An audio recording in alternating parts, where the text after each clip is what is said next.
Donc voici ce qu'on va faire pour le premier exercice. Donc ce sera un robot dans une position de course et on va le mettre sur un socle, voilà. Donc nous allons commencer par créer une sphère et pour créer une sphère, rien de tel que de partir d'un cube. Donc nous allons sur ce cube ajouter un modifieur. Donc les modifieurs, ce sont des opérations qui permettent de modifier forcément les objets.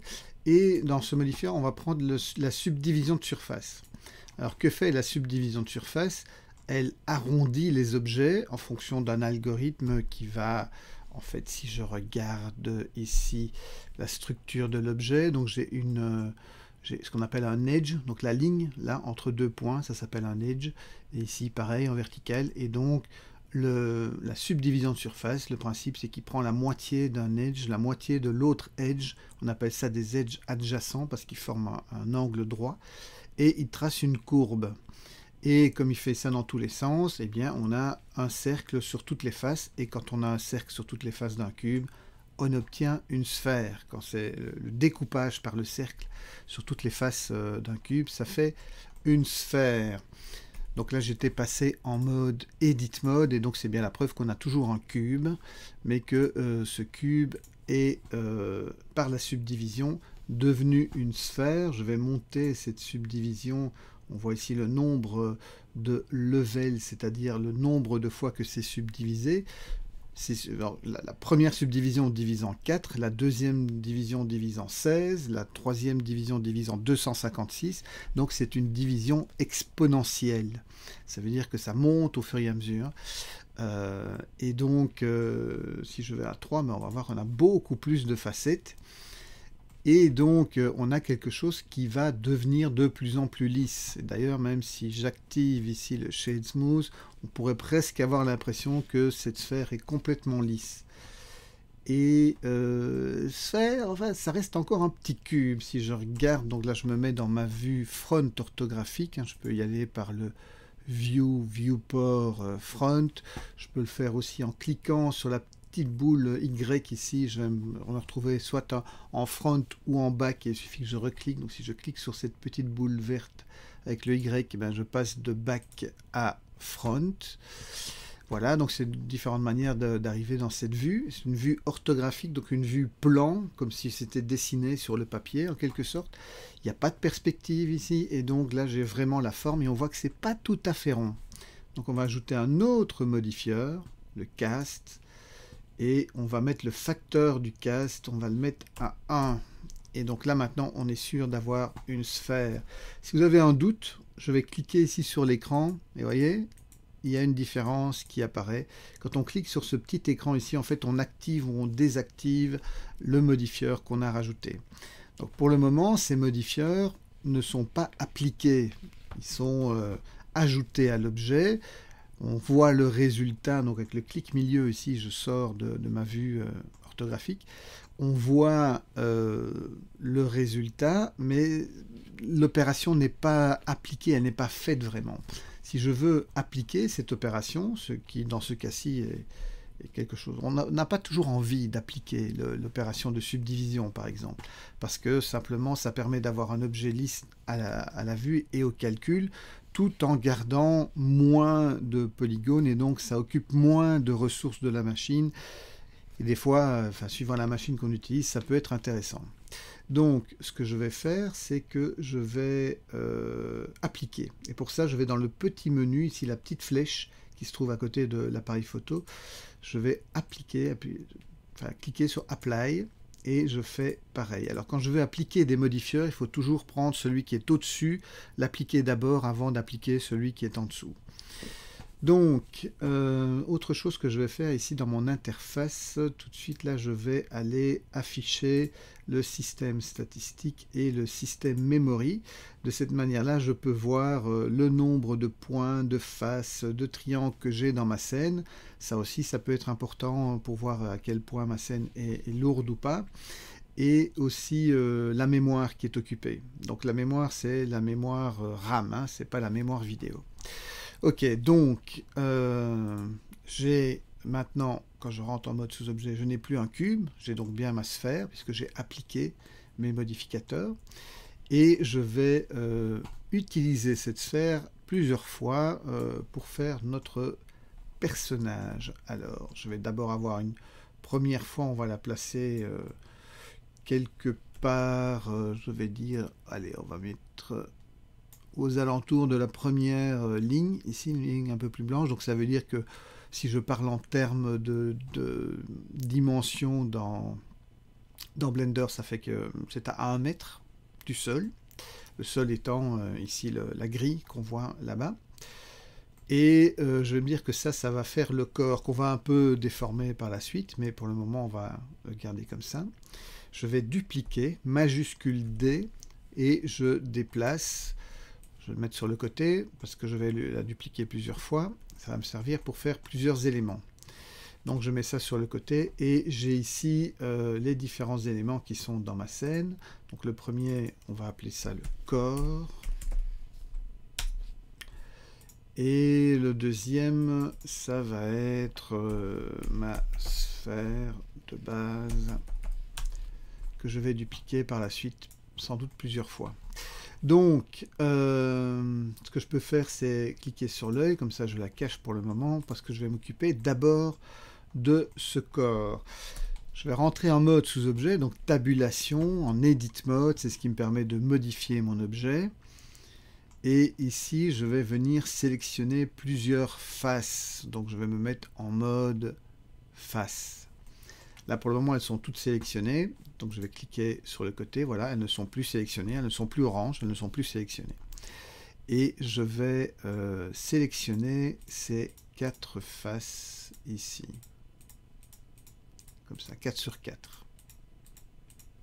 Voilà. L'idée, c'est que je voudrais arrondir ça, parce que je voudrais faire une sorte de base pour son cou, pour le cou de mon robot. Donc, comment est-ce que je peux faire ça? Il faut que j'aille activer un add-on. Un add-on, c'est une petite partie du programme qu'il faut activer, qui n'est pas activé par défaut, et une sorte de plugin, si on veut. Donc, c'est quelque chose qui rajoute des fonctionnalités au programme. Et je vais aller chercher cet add-on, c'est le Loop Tool. Et vous activez ça en cliquant sur la case. Donc moi je l'ai déjà fait, donc c'est pour ça qu'elle est cochée et qu'elle est en blanc, mais vous allez faire ça. Par défaut, chaque fois que vous faites une opération ici, vous êtes en autosave des préférences, c'est très bien, il faut laisser ça comme ça, parce que ça va vous permettre de ne pas à chaque fois oublier de sauver les préférences. Faites attention que si vous passez d'une machine à l'autre, donc vous avez votre scène, vous êtes sur une machine et vous allez rentrer sur une autre machine, vous pouvez ouvrir votre scène sur plusieurs machines, évidemment il n'y a aucun problème, si ce n'est que sur l'autre machine, les préférences ne sont pas sauvées. Même si vous avez, comme j'ai expliqué précédemment, utilisé la version portable de Blender, quand il sauve les préférences, il les sauve sur la machine, il ne les sauve pas dans le dossier Blender. Donc il faut faire attention à ce genre de choses. Donc une fois que j'ai activé l'outil, quand je vais faire un clic droit, ici, j'ai mon Loop Tool qui apparaît en tout premier, et là je peux faire Circle, cercle quoi. Et automatiquement il va prendre mes différentes faces là, sélectionnées, et il va en faire un cercle, ce qui m'arrange très bien. Alors je vais faire une opération qui s'appelle le Inset. Le Inset, ça va créer une sorte de cadre intérieur.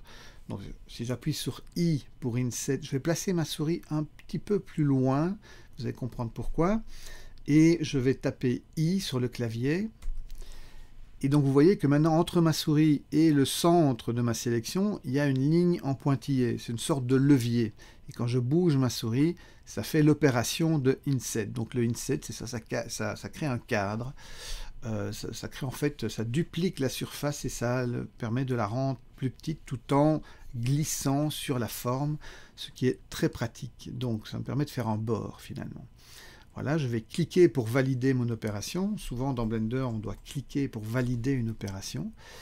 Et je vais extruder ces faces. Extruder, ça veut dire que je vais les faire pousser dans un sens ou dans l'autre. Donc je vais taper E, parce que extruder, ça commence par E. Et souvent, les raccourcis clavier, c'est la première lettre de l'opération qu'on veut faire. Donc je fais E, et je peux déplacer avec ma souris, je peux déplacer vers le bas la surface. Donc ça a extrudé, ça m'a permis de faire pousser, enfin dans ce cas-ci, faire pousser vers l'intérieur les faces que j'avais sélectionnées. Donc je vais les pousser un petit peu, voilà.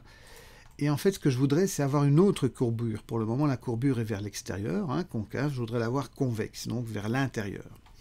Donc pour ça, je vais faire un scale. S pour scale. Scale, c'est un changement de taille.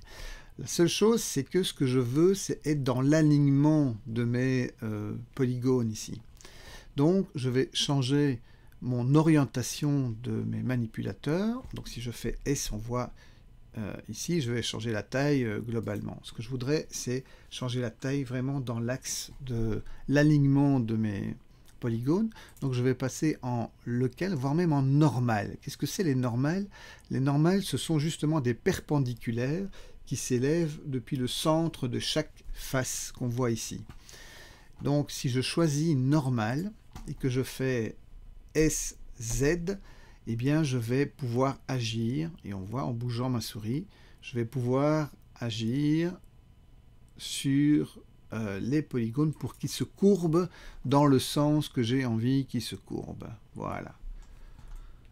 Et donc, comme ça, j'ai réussi à faire mon... alors, convexe, concave, ouais, enfin bon. Je pense que c'est convexe. Donc, puisque concave, c'est plutôt ça fait la cave, convexe, ça fait le creux. Je pense que c'est ça la terminologie exacte, sinon demandez à votre prof de maths. Donc j'ai fait cette opération, j'étais en normal, je vais revenir en global, parce que finalement c'est peut-être plus facile en général, ou en local. Enfin, normal, c'est pas celui qu'on utilise le plus souvent, donc faites bien attention de rechanger les choses éventuellement. Donc j'ai fait cette opération pour la zone du cou. Je vais faire pareil pour les bras, là où je vais accrocher les bras de mon robot. Et pour les bras, ils seront plus petits, évidemment. Donc je vais sélectionner ces faces ici. Et je vais faire pareil, clic droit, Loop Tool et Circle. Pareil, Inset, I, hop. Exactement la même chose que tout à l'heure, extrude et je pousse légèrement vers l'intérieur et rebelote ici. Ah oui, je repasse en normal, S, Z, comme ça je suis contraint sur l'axe Z et je renfonce un petit peu. Alors c'est très facetté pour le moment puisque je joue avec peu de polygones, donc j'ai quelque chose qui a un objet qui est ce qu'on appelle un low poly. Enfin, il n'y a pas beaucoup de polygones, même si quand même il y en a quelques-uns. Donc pour le moment, j'ai, si on voit, 432 faces. Mais souvent, dans un objet, il y en a beaucoup, beaucoup plus. Donc je peux rajouter sur cet objet une subdivision de surface, et comme ça, on verra un petit peu ce que ça donne une fois que j'ai subdivisé. Donc je reviens sur mon... On voit ici hein, les faces, comme ça, c'est pas très joli. Mais si je rajoute une subdivision de surface, voilà, ça commence à devenir un peu plus agréable. Et si je divise, enfin, je rajoute un level à 2, alors là, évidemment, j'ai beaucoup plus hein, de faces. Maintenant, j'en ai 6912, donc j'en avais 400, j'en ai 6000. Mais bon, c'est pas encore grave, parce que l'important, c'est que c'est quand même un peu plus joli. Bien, donc, ce que je peux faire, c'est revenir en mode sous-objet. Là, comme je n'ai pas appliqué, et je ne vais pas l'appliquer, la subdivision, donc je peux encore travailler sur un nombre restreint de polygones. Ça me permet de faire des petites choses comme par exemple faire un petit rebord ici, ça peut être très sympa. Hop, je sélectionne les différents polygones, je fais une extrusion et voilà. Si je reviens en mode objet, eh bien je vois ça a fait un petit rebord, pourquoi pas, c'est sympa. Et on peut faire pareil ici pour le cou. Donc, alors pour ne pas sélectionner face par face, ce que je peux faire, c'est maintenir le Alt enfoncé et cliquer sur une des edges ici qui séparent deux faces. Et automatiquement, il va prendre tout le cercle de faces qui sont liées les unes aux autres. Et je vais extruder aussi, et je vais un peu l'étirer, et voilà, et ça lui fait une sorte de petit col qui peut être toujours très agréable. Ok, donc j'ai maintenant fait ça. Alors il faudrait que je fasse la même chose de l'autre côté, mais bon, c'est un peu fastidieux de faire 2 fois la même chose, alors que ce serait tellement simple si c'était la machine qui le faisait à ma place. Donc ce que je vais faire, je vais revenir en mode sous-objet. Donc chaque fois que je passe de mode objet à sous-objet, c'est la touche tabulation. Et je vais me mettre en X-ray, comme ça je vois en travers de mon objet. Très important, parce que l'idée c'est que je vais sélectionner toutes les faces qui sont ici sur la gauche. Et donc si je n'étais pas en X-ray, je n'arriverai pas à sélectionner les faces qui sont derrière, parce que je ne peux sélectionner que ce que je vois. Et ici, comme je vois en travers de l'objet, je peux tout sélectionner. Donc, je vais sélectionner tout ce milieu de mon objet et je vais le diliter. X. Face. Voilà. Et donc maintenant, j'ai un demi-objet. Et ce demi-objet, donc je vais éteindre le X-ray, ce demi-objet, je vais le miroiter. Je vais faire un miroir. Alors le miroir se fait suivant certains axes. Par défaut ici c'est X, ça tombe bien. C'est comme ça que j'ai construit mon objet. Alors on voit il y a une espèce de petit coin, etc. C'est peut-être parce que j'étais pas exactement au milieu. Donc ce que je vais faire pour être certain, c'est activer le clipping, déjà une chose. Et autre chose, je vais prendre mes edges, ma ligne de edge. Voilà. Je vais la déplacer légèrement, cette fois-ci pas en normal, mais en global. Donc quand j'écarte, oui, je vais désactiver le clipping pour ça. Voilà, donc on voit, ça se sépare. J'active le clipping et maintenant, ça va se souder. Alors le fait ici que ce soit encore un petit peu anguleux, c'est parce que mon miroir n'est pas appliqué et donc ma subdivision de surface ne tient pas compte de l'autre moitié. Mais comme on doit encore faire une petite modification ici en dessous pour les jambes, donc on va prendre pareil, on va faire comme tout à l'heure, on va prendre 4 faces, on va faire un cercle, on va faire un inset, on fait souvent la même chose en 3D, hein. On fait même très souvent tout le temps la même chose. Et je fais une extrude. Vous voyez par défaut que l'extrude se fait toujours dans le sens justement des normales.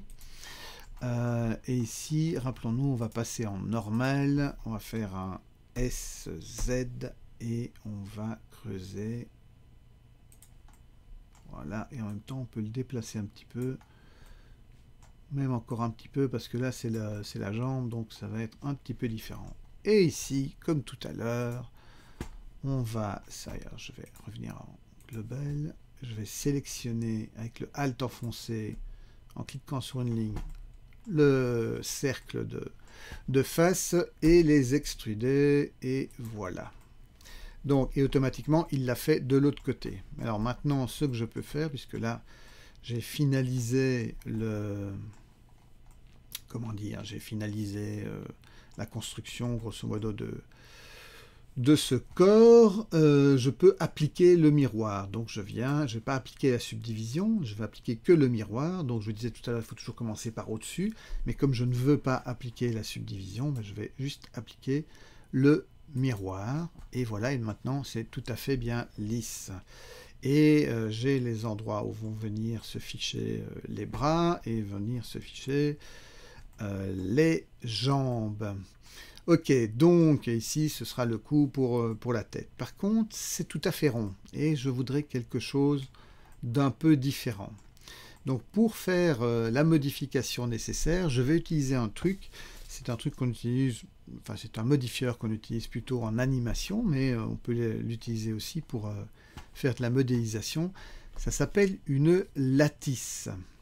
Alors la lattice, donc si j'ajoute une lattice, c'est un cube, enfin ça ressemble à un cube, que je vais placer autour, je change sa taille S, que je vais mettre autour de mon objet, et cette lattice, je vais lui donner des divisions. Alors ça ne marche pas avec des subdivisions de surface et des choses comme ça, parce que c'est un objet particulier, la lattice. Donc je vais aller dans ses propriétés, vous voyez ici la petite grille verte, c'est les propriétés de la lattice, et au niveau de sa résolution, je vais monter... Ouais, dans les V, pas très nécessaire, plutôt dans les W. Voilà, je vais faire ça ici au niveau des W, je vais mettre 3 sur W. Et donc, ça va me permettre de rajouter des divisions. Si je vais dans le U, ça va le faire ça va diviser, donc voilà, je vous le montre, hein, ça va diviser comme ça, mais ça, j'en ai pas vraiment besoin. J'ai surtout besoin ici d'avoir une différence entre ce qui est en haut et ce qui est en bas. Et je vais dire à mon objet qui doit être influencé par cette lattice. Donc ce sera un modifieur que je vais mettre sur l'objet. Donc ce sera un modifieur, et ce modifieur, ce sera un modifieur lattice. Et il me dit, ah ouais, mais tu veux modifier avec quelle lattice? Parce que je peux en avoir plusieurs dans ma scène. Et donc je vais sur objet ici, cliquer sur le petit carré, il va me mettre une liste des différentes lattices qui sont à ma disposition. Ben voilà, il y a lattice. Je n'ai pas changé son nom, donc c'est celle-là.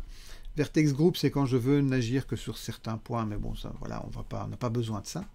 Donc, j'ai choisi donc, la lattice sur laquelle je veux jouer. Elle va agir à 100%, c'est très bien. Et maintenant, je vais modifier la forme de la lattice pour qu'elle modifie la forme de mon corps là, de robot. Donc, je sélectionne ma lattice, je rentre dans ses Edit Mode, elle a des points que je vais sélectionner. Et si je change la taille de ces points, vous voyez que ça agit. Si j'élargis, ça fait plus gros. Si je rétrécis, ça resserre. Et je peux aussi déplacer et ça va un peu étirer. Et donc, je vais avoir comme ça quelque chose qui est... alors, ça va un peu déformer ici la tâche de la jambe, mais on ne va pas en faire un drame. Et surtout, ce que je vais faire, par contre, c'est que sur mon objet, je vais revenir sur ma lattice après, mais c'est très important que la lattice intervienne avant la subdivision. Donc je vais cliquer sur les petits points qui sont ici sur le côté, je vais le prendre et je vais le mettre au-dessus, je vais le glisser au-dessus pour que la lattice soit la première chose qui soit créée sur l'objet et puis que la subdivision vienne faire son travail. Alors pourquoi est-ce que je fais ça? Parce que ça me permet en fait de modifier l'objet avant qu'il soit subdivisé. Alors c'est pas dans ce cas-ci, ça ne fait pas de transformation super importante, mais ça peut dans certains cas. Alors je vais revenir encore un peu éditer cette lattice parce que tant qu'à faire, pourquoi pas en profiter pour écraser un petit peu par là, redresser un petit peu ici, et donc ça me permet d'avoir une forme différente qui fait un petit peu, voilà, cette forme un peu plus complexe que j'aurais eu difficile de faire autrement si je n'avais pas utilisé cette lattice. Alors je vais prendre mon objet et la lattice et je vais l'appliquer parce que voilà, une fois que c'est fait, c'est fait. Si je ne l'applique pas et que je bouge mon objet, vous allez voir que hop, il se modifie en fonction d'où il se place dans la lattice. Donc pas bon plan. Idéalement, ce que je veux, c'est utiliser cette lattice juste pour déformer. Donc, je vais appliquer la lattice et une fois qu'elle sera appliquée, je peux même m'en débarrasser et je vais garder mes transformations.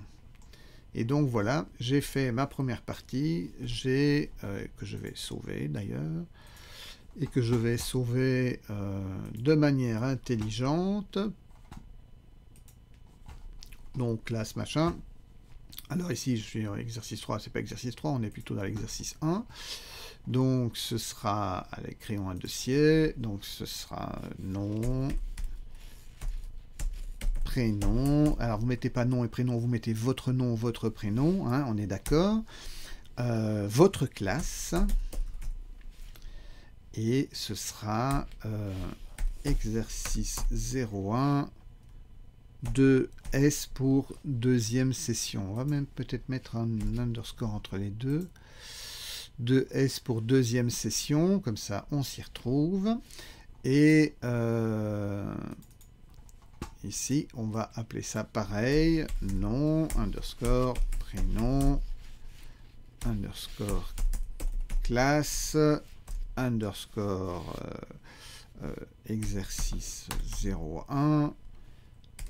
Alors, ce sera 2S pour deuxième session et ce sera la version 01 parce qu'on va forcément avancer, version 01, 02, 03, de manière à garder des versions à chaque fois, comme ça pour chaque vidéo. Je sais que certains d'entre vous aiment faire ça, sauver par vidéo, donc voilà, vous mettez les versions et c'est très bien. Et si vous arrêtez au milieu de la vidéo, vous mettez des versions en plus. Vous pouvez avoir un tas de versions. Moi, en général, quand je travaille, j'ai même 99 versions d'un objet.